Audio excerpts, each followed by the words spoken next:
Once upon a time, in a quiet village nestled between rolling hills and open skies, there lived a young boy named Eli. Eli loved two things more than anything else: the wind and his kite.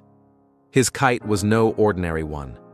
It was handcrafted by his late father, painted in brilliant reds and deep blues, and whenever Eli ran across the fields, it danced and soared like a bird of fire.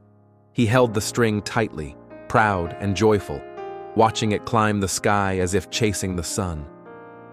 But one afternoon, as Eli was flying the kite in the wide, grassy meadow, a strong gust of wind tore through the valley.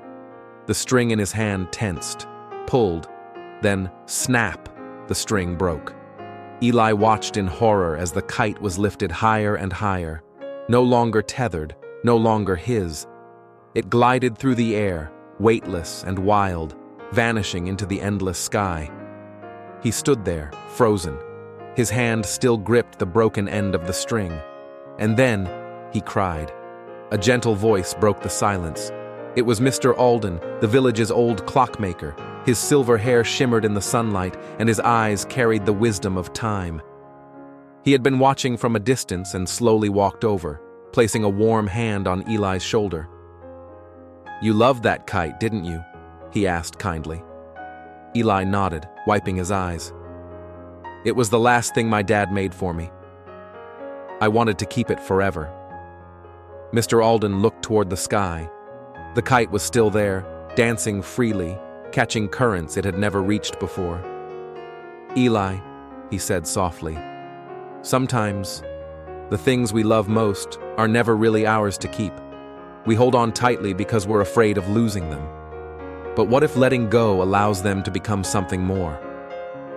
The boy frowned. "But it's gone now. How can that be a good thing?" Mr. Alden smiled. "Look at it." And Eli looked. The kite, now no longer held back, was soaring higher than it ever had before. It twisted and twirled, embracing the sky with grace and freedom. It was no longer just a kite. It was a symbol of something greater. "It's flying higher than when I held the string," Eli whispered. Mr. Alden nodded.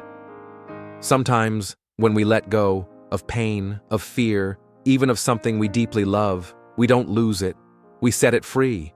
And in doing so, we free ourselves too." Eli stood still, feeling the wind brush against his face. The sorrow in his heart didn't vanish, but it shifted into understanding. He knew now. Letting go wasn't the end. It was the beginning of something higher. From that day on, Eli lived differently. He smiled more. He ran freely in the fields, without a kite, yet his heart felt lighter than ever.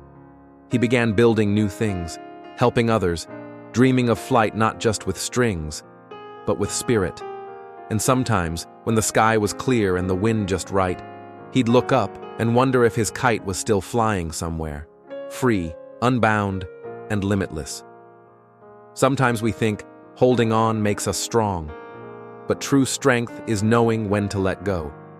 Because when we release what weighs us down, we open the door to soar higher, just like that kite in the sky.